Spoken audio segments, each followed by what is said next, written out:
We're the travel agents coming to you with tips, tricks, interviews, and voyages by cruise. The travel agents bringing you the latest travel news. I'm Brian. And I'm Will. We're your hosts for the Travel Agents Podcast. Will, this will be a special episode. This is a really cool episode. Yeah, we're going to be talking about a nation that I don't think gets a lot of coverage. Not a lot of people probably even know what the heck it is. And we are joined again by a special guest. We're going back to back. In the words of Aubrey Drake Graham, we are going back to back with James from Winging It Travel Podcast. James, how are you? Well, made it back, so thanks for having me on again. It's good to have you back, man. Yeah. Just like super embarrassing that I don't even know on a map where this country is. I think I'm a fun. That could be fun. think I'm a professional travel Can you guess agent. where it is? Did you look it up? No, I didn't look it up. Shoot. Okay, I'm going to guess that we're talking about Brunei. Mm-hmm. I'm going to guess it's by Yemen. No. I'm going to guess it's... Hold on, let me try again. Okay. So am I super off or a little off? You're very off. Wow. Mm-hmm. Yeah. Is it by, what? Is it by Ethiopia? No, way off. Is even worse. French Guinea? Closer. Seriously? Yeah. Is it in South America? Wait, am I? No, I'm thinking Papua New Guinea. Oh, Papua New Guinea's near Australia, New Zealand. Mm-hmm. Where's Brunei, James? It's in Brunei Borneo. is on the island of Borneo, which is Indonesia, Malaysia, and Brunei. So it's in Southeast Asia, a bit south of Singapore, if you're familiar with that. Singapore was not my next guess. So the thing that I'm fun. most fascinated about with Brunei is that it's a country under Sharia law. It's an Islamic country in the South Pacific, and you got a chance to stay there for what, 3 days?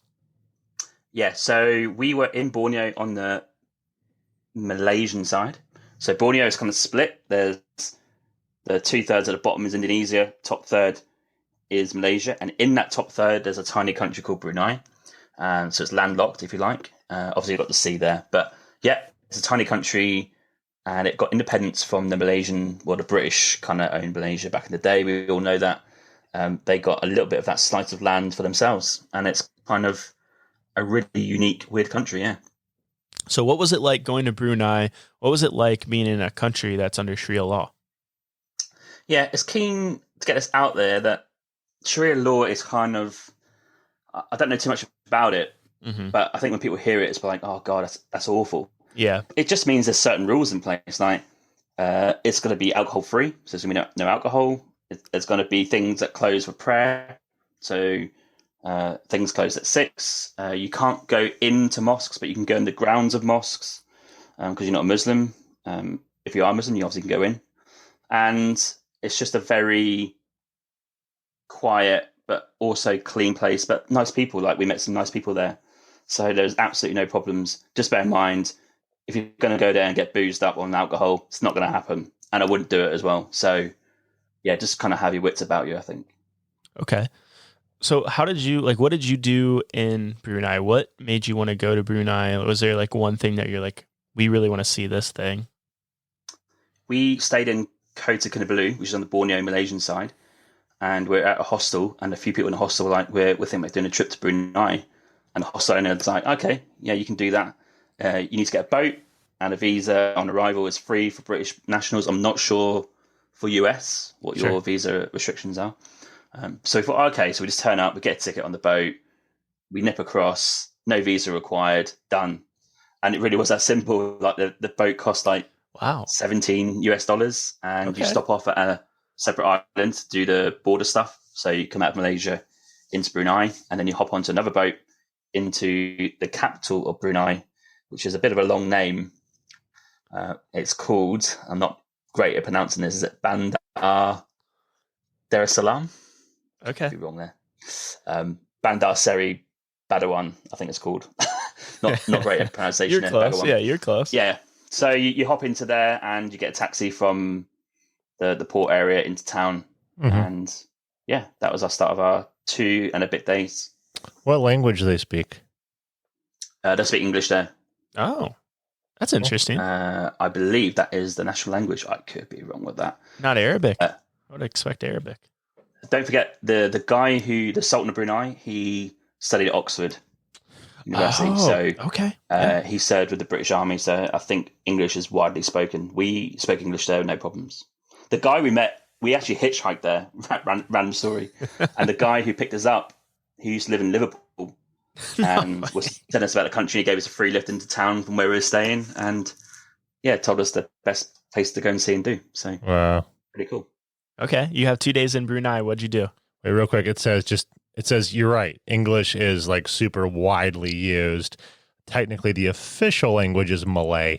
Oh, okay. Yeah. Malay. That makes okay. sense, I guess. But who speaks that? Am I right? Yeah, no one speaks that. And there's 2 main things that we saw in Brunei, the main city itself. And there's an unbelievable mosque to go and see. It's called the Omar Ali Saifuddien, I think it's called. It's the super gold white mosque. And you can't go in unless you're Muslim, of course. But the grounds are incredible. You can walk around there for hours. It's got little like bits of water in there. It's like a little moat going around it. So we went and checked that out for about a couple of hours. And a weird fact about Brunei is they've got one of the largest floating islands in the world where people live. Interesting. Okay. So there's a river that goes through it, and you'll see a little island in the middle of it. You can go there and kind of like just walk around. Locals got like stalls. They can sell you like some fruit or whatever, and you can speak to them. So you can go and check that out and kind of be on this like floating island. That's a bit strange. And then we just walked around the capital, Bandar, for the rest of the time there. Our accommodation was a bit out of town, so it wasn't an ideal location. That's probably based on price. I can't quite remember why we stayed there. Okay. So that was why we got hitchhiked in one day. This guy gave us a lift. I was going to say, like, how did you get around? So you did hitchhiked. Gosh, game talk. Yeah, so we come out of the hostel and walked down the road to the main road, and this guy in a Mercedes pulled up. There's 3 of us and said, "Oh, do you want a lift?" And it's like, yeah, why not? And he was like, "Yeah, I used to live in Liverpool," and he's telling us about a story, and then we saw his mum on the way into town, and just kind of wanted no money, just real nice guy. It's quite a rich place, like there's a lot of oil there, so it's very well kept, very well built up. Like there's no, what I can see, no poverty. Like it's a very rich nation, and a lot of expats work there in the oil business. I think arguably like per square kilometer, I think they're one of the richest countries in the world. So I was looking at their GDP. It's 33 billion per year. Like that's really solid for a tiny nation. Yeah. Oil rich. Yeah. I guess that's why they want that bit of the country, right? So there you go. I think you can do Brunei in probably maximum 5 days. There's a few jungle things you could do. There's a forest there as well. Sure. You want to go into nature, but the city itself is probably 1 or 2. Yeah, I wouldn't spend more than 5 days there. We done 2, which means I don't think I need to go back because I think I saw a fair amount in the city. So it seems like oil is one of their big money makers. Yeah, for sure. You're saying so no alcohol allowed in the country? Yeah, I mean, obviously, I reckon you probably find it on the black market, but probably above boards, just walking around normally, right? You won't find any smoking alcohol. Cigarettes. Was that widely? Oh yeah, smoking cigarettes is fine. Yeah. Okay. Yep. Huh. There's a night market there as well, which I think we checked out, called Jerudong Night Market. It's got like street food and produce. Do you know if trying to think Sharia law, like did a lot of the men have multiple wives? I know, like my friends in Saudi Arabia. Yeah, all of their dads have multiple wives, but this is different. Wow. But is Saudi Arabia Sharia law? Thinks it's got to be. Come on, Saudi. Think so No I think alcohol it is allowed in Saudi. I don't actually know who has Sharia law apart from Brunei, but I'm sure there are places. Yeah. Well, I think one thing to note. I mean, it might go hand in hand with the idea of Sharia law, but if you are a member of the LGBTQ community, you would have to exercise extreme caution in Brunei. Very. Yeah, I wouldn't be it's unfortunate to say, but I wouldn't be out in the street. It's just kind of, holding hands, stuff like that, for sure not. We stayed in a accommodation that was owned by, it's a bit of a weird setup actually, looking back. It was this guy who was, I think he was Hungarian, I'm going to say, maybe Eastern European. He was a doctor, and he stopped practicing and he moved out to Brunei and built this like massive house. Okay. And he's got a Thai wife, and I think some of her family were working there as well. It's an interesting setup. But yeah, so obviously he was just saying that he had no problems there, but then he's white, so I don't know if there's any problems with any other types of people there. I didn't get the feeling there was anything at all wrong. Like, I felt perfectly safe. Okay, that's good. But yeah, I can't speak for any other type of LGBTQ or other type of race. But yeah, I'm on this website that gives a breakdown of all the countries that use Sharia law, but there's some that are called classic law, mixed law, or for Muslims only. Interesting. Okay. Yeah. Saudi Arabia is classic. We're talking about Brunei. Brunei is classic. Okay. Yeah. That's interesting. Qatar. I think that's Muslim only. It's fair to say as well, just a little Google search, it's a mix of English law and Sharia law. So maybe it's not fully strict. Fascinating. Okay. But there's a museum there we went to, actually. Yeah, we went to a museum, there's loads in the capital, about the Sultan, and like the way they talk about him is quite interesting. Like they're saying, he went to Oxford and he was the top of his class in this, and then he went to Sandhurst and done army officer training, and he was the top of the class in this and top in this, like almost a bit of a hero status type guy. Yeah. And I'm sure he was pretty good, but yeah, he is one of the richest guys in the world. So wow. He's got a bit of power. Yeah. How was the food? Oh, brilliant. Yeah. So Borneo as a whole, same type of food, right? You're going to get like a mix of Malay and Indonesian. Wow. So that's your rice, your curries, and like nasi goreng type food. Fantastic. And we went to a local Thai place actually as well. How'd you do being? I'm sorry. Go ahead. No, I say there's a local Thai place we went to. That's brilliant. Don't know the name. So you'll be fine. How did you do with being vegetarian there? Yeah, no problems. Nice. Yeah. Nice. Easy. Wow. I'm wondering, I think I might be misremembering this, but doesn't Borneo have like, do they have some problems with like mosquitoes? Like, do you have to have like nets and like beds or anything like that? Or is that not the case? No, that's true. Yeah, we went on a rainforest trek to see the orangutans. Nice. And you get a boat. It took ages on this boat. And the camp was in the middle of the rainforest. There's no Wi-Fi, there's no internet, there's no one about. And there's mosquito beds on stilts because there's like river snakes that can come in and crocodiles can come in and all this sort of stuff. So there's one night where some sea snakes or river snakes came into our camp and we had to like notify the camp guys and they had to clean them out. That scared a few people. But yeah, it is that raw. Amazing though, because you get all the sounds and you see amazing animals and stuff. So there's a tour called Uncle Brian's tour. No, that's a lie. Uncle Tan, sorry, Tan. He does a tour that goes from Kota Kinabalu, I think, and you can go and check that guy out. So Uncle Tan's tours. Yeah, he's a cool guy. So he does reasonably priced tours in the rainforest. Fascinating. Okay, so if you're in Borneo, it might be worth checking out Brunei. Yeah, super cheap to get there, like $20 on the boat, and yeah, again for US people, I'm not sure what the visa situation is, but for British people or I guess similar Europeans, that you can just go your visa free. So just jump on a boat, go and check out for a couple of days, bit of a city break, go and see some cool architecture, and do a jungle trek if you want, and then hop back on the boat back to Kota Kinabalu. So yeah, all done in 2 and a bit days. Is there anything that was like sort of contrasting between Brunei and like Malaysia and did you go to the Indonesian side of Borneo? No, we didn't, unfortunately. That's okay. Next on the list. Yeah, there's a huge difference. Like aesthetically, like Brunei is super impressive. Like the buildings are cleaner, they're more grander. There's no, poor parts. Like the locals all seem to be having money. Mm-hmm. The buildings are all pristine, clean streets, really nice locals. but everything closes at 6. It's very like orderly.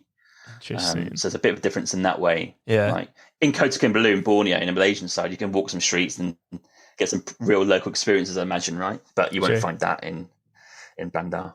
What do you do after like 6 o'clock in Brunei? Yeah. What can you do?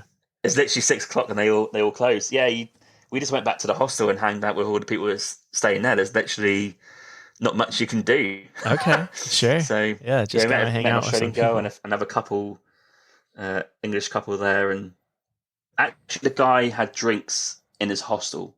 Remember that he had beers in his home at the hostel. Oh wow! Yeah, I remember drinking a beer there actually. Yeah. Let's expose them. Let's do it. Oh man. Yeah, so that was all we really could do. Like went out for dinner, and that's pretty much about it. Yeah, that's fascinating. James, how many countries have you been to? 51. Get That's out. a bit. Look Oh, at you. fair. I was just looking at flights from Cleveland to Brunei. Per person, they're $6,500. I believe that. How long is the flight? Like, how long does it take to get just, there? 34 hours. Nice. It's suggesting you fly into Miri, Malaysia Okay. for $2,500. That's just 40 hours of travel. Wow. And then go from there. I mean, I feel like if you're going to go to Brunei, you might want to do it the way James did. Just fly to, fly to Yeah. Singapore for like a fraction of the price. And then from check there, out Singapore and then Yeah, Singapore, and get AirAsia to Borneo, cheap as. contact your travel agent. Absolutely. Would you ever want to be a travel agent, James? Yeah. It's on my list, essentially. Okay. Cool. Keep that in mind. Cool. Well, sweet. Brian, do you have any other questions for James? What did the It is a weird question. I'm not sure I want to ask it. Yeah, go. What do the people look like? Are they look Malaysian? Yeah. They're Malaysian. Yeah. Okay, Malaysian. Yeah. Yeah. Right on. They're not Malaysian, but they're looking very much like Malaysians. You know, they're your classic Malay. Like if you go Malaysia, Singapore, mainland, they're gonna be like that. That's so cool. I just can't remember if they're in headdress. That's the one thing I can't remember. Right on. Probably if it's Sri Lanka, they probably have a hijab. Yeah, I don't think they have a hijab. They weren't covered like totally, but I wasn't sure if So you could see their eyes. headscarf. Oh, I'm sorry. Yeah, you can always see their faces. eyes. You could see their face. But I wasn't Real sure quick. if the headscarf was used. I can't quite recall. To be honest. I wanted to flex and be proud of the U.S. for a moment. You asked about visas.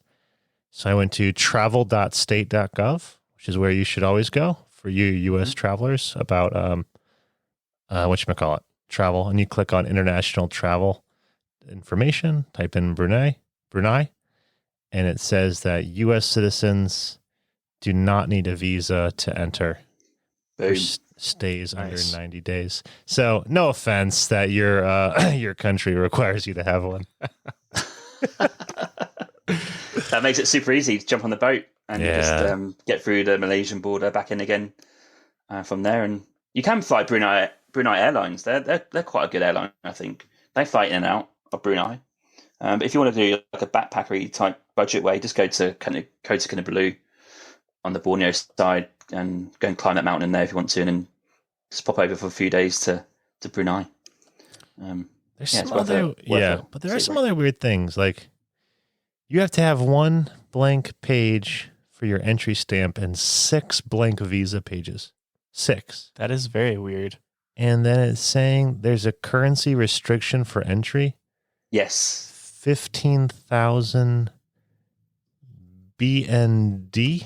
BND is the Brunei dollars, meaning you cannot have, that's like 11,000 US.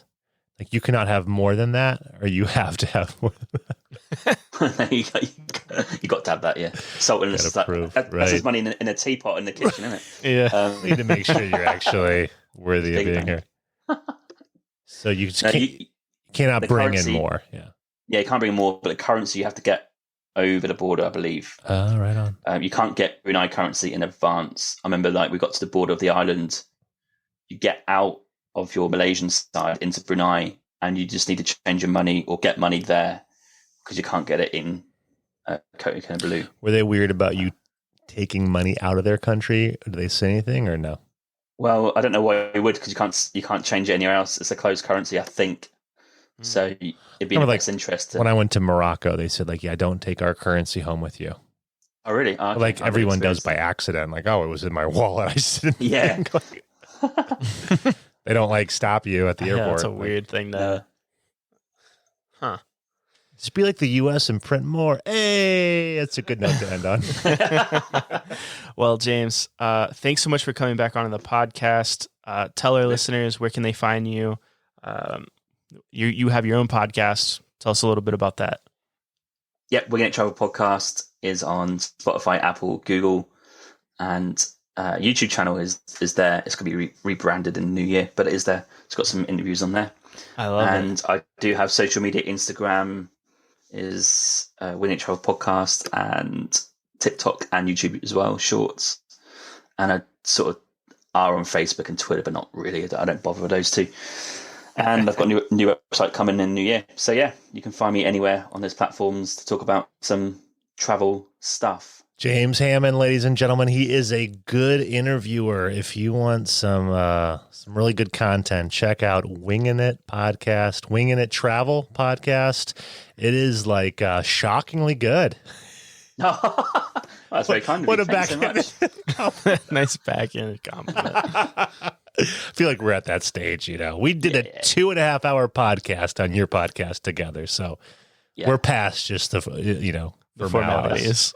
Absolutely. Get right to the jabs. The crux. Yeah. So thanks a lot, man. Thanks for talking about Brunei. It was fun. Cheers, dudes. Thank you. Appreciate it. We're the travel agents, that's the end of our show. Make sure to comment and subscribe.